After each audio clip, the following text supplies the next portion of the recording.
এটা তো হুম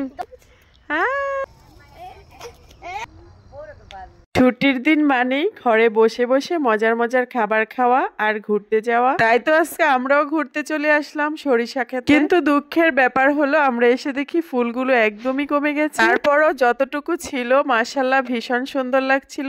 বাচ্চাদের স্কুল ছুটি আর এখনই সময় ওরা ঘুরবে, নানুর বাড়িতে বেড়াবে আর মজার মজার খাবার খাবে। যেহেতু চিকেন ফ্রাইটা ওদের অনেক বেশি পছন্দ, সেই জন্য আজকে আনিশার ছোট আন্টি নিজের হাতে ওদেরকে চিকেন ফ্রাই বানিয়ে দিচ্ছিল। বাড়ির খাবার তো সবসময় অনেক বেশি স্বাস্থ্যসম্মত হয়, সেজন্য সবসময় বাড়িতেই আমি বেশিরভাগ খাবার বানাই। আর চিকেন ফ্রাই বানানো তো একদম সোজা। দেশের সব উপকরণের সাথে ম্যাজিক মশলা আর সামান্য একটু সস মিশালেই কিন্তু হয়ে যায় মজার চিকেন ফ্রাই। যেহেতু স্কুল বন্ধ সেই জন্য বাচ্চারা বায়না করছিল বাইরে কোনো রেস্টুরেন্টে নিয়ে ওদেরকে চিকেন ফ্রাই খাওয়ানোর জন্য। আর এইদিকে তো পোলাওর চাল, নারিকেল আর খেজুরের গুড় এনে রাখা হয়েছিল পিঠা বানানোর জন্য। রেস্টুরেন্টে খাবার খেতে গেলে অনেক টাকা গুনতে হয়, সেই জন্য সব দিক দিয়ে সাশ্রয় করে বাড়িতেই বানিয়ে ফেলবো। আর চিকেন ফ্রাই গুলো এত ক্রিস্পি আর মজাদার হয়েছিল কি বলবো তোমাদের। তারপর বলো তোমরা সবাই কেমন আছো? আসসালামু আলাইকুম। আর আমার মতো তোমরা কে কে বাড়িতে এরকম চিকেন ফ্রাই বানাও অবশ্যই কিন্তু কমেন্টে জানিয়ে দিবে। বাহিরের খাবারগুলোর চাইতে বাড়ির খাবারগুলো কিন্তু স্বাস্থ্যের দিক দিয়ে একদম পারফেক্ট হয়, সেজন্য আমি সবসময় চেষ্টা করি সব ধরনের খাবার বাড়িতেই তৈরি করার জন্য, সেটা যেমনই হোক কিন্তু স্বাস্থ্যসম্মত। কিন্তু বাড়িতে যখন আমি বা আমার ছোট বোন চিকেন ফ্রাই বানাই দোকানের চাইতে কিন্তু কোনো অংশে কম হয় না।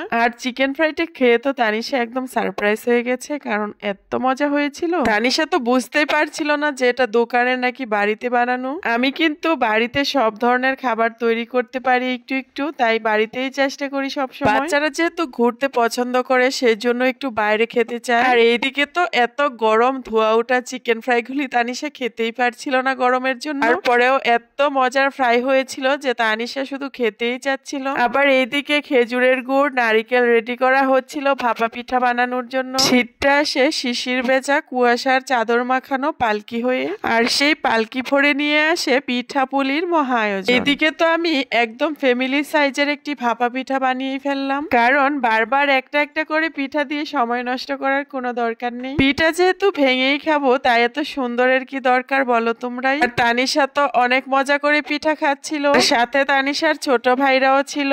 আর এদিকে তো মুরগি অনেকগুলা ডিম দিয়েছে, ভাবলাম তোমাদের সাথে একটু শেয়ার করি। আর তোমরা কিন্তু অবশ্যই আমার সাথে মাশাআল্লাহ বলবে, কারণ এই দামের দিনে আমার মুরগি এতগুলা ডিম দিয়েছে মাশাআল্লাহ। আর দেখো না, দুই মুরগি ঝগড়া করে দুইটা ডিমই ভেঙে ফেললো। আবার অন্যদিকে আমার কবুতরে দুইটি বাচ্চা দিয়েছে, দেখো বাচ্চাগুলা মাশাআল্লাহ খাবারের উপযোগী হয়ে গেছে। আমাদের বাড়িতে বিশেষ অতিথির জন্য এগুলি নামানো হচ্ছে। এই কবুতরের বাচ্চাগুলো কিন্তু আমার পালা কবুতর। পালা কবুতরের বাচ্চাগুলা যখন ধরি তখন কিন্তু ভীষণ খারাপ লাগে, কি আর করার বলো, প্রকৃতির নিয়ম তো মেনে নিতেই হবে। তো তোমরা সবাই ভালো থেকো, সুস্থ থেকো, দেখা হচ্ছে পরবর্তী কোনো নতুন ভিডিওতে। আল্লাহ হাফেজ।